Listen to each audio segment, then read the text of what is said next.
ఇంట్లో ఏ కూరలు లేనప్పుడు అప్పుడు సింపుల్గా ఈ కూర చేసుకోండి. ముందు ఉల్లిపాయల్ని శుభ్రంగా సన్నంగా పొడుగ్గా నేను చూపించినట్టుగా తరుక్కొని దాంట్లోకి ఏమంచి 2 పచ్చిమిరపకాయలు, అల్లం వెల్లుల్లి పేస్ట్ తీసుకోండి.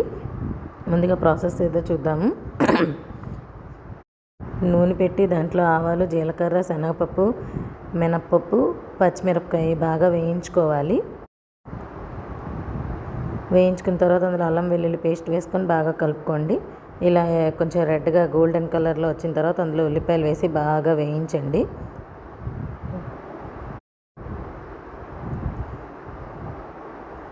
బాగా వేగిన తర్వాత అందులో పసుపు, సరిపడంత ఉప్పు వేసుకొని బాగా కలిపేసి కొంచెం గోల్డ్ కలర్లో వచ్చిన తర్వాత ఇలా చూపించినట్టుగా ఇలా రావాలి. వచ్చిన తర్వాత అందులో ఒక స్మాష్ చేసుకున్న బంగాళదుంప వేసుకొని ముందే ఉడికించుకున్నాను పెద్ద బంగాళదుంపని. అది బాగా ఉడికించింది అందులో కలిపి బాగా ముద్దగా చేసి బాగా వేగనివ్వాలి. వేగిన తర్వాత అందులో కొంచెం వాటర్ పోసుకోవాలి.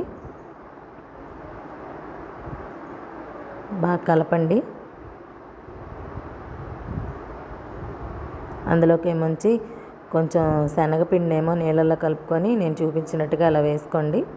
వేసుకున్న తర్వాత ఒక 5-10 మినిట్స్ ఉంచిన తర్వాత బాగా రెడీ అయిపోతుంది. నేను టేస్ట్ కొంచెం సరిపోలేదని మళ్ళీ వేసుకున్నాను. కొంచెం మసాలా పొడి, కొంచెం ధనియా పొడి, కొంచెం అంత మెంతి పొడి వేసుకున్నాను. కొంచెం ఫైనల్గా లాస్ట్కి ఏమొంచి కొత్తిమీర. సూపర్గా ఉంటుంది. Like, share and subscribe.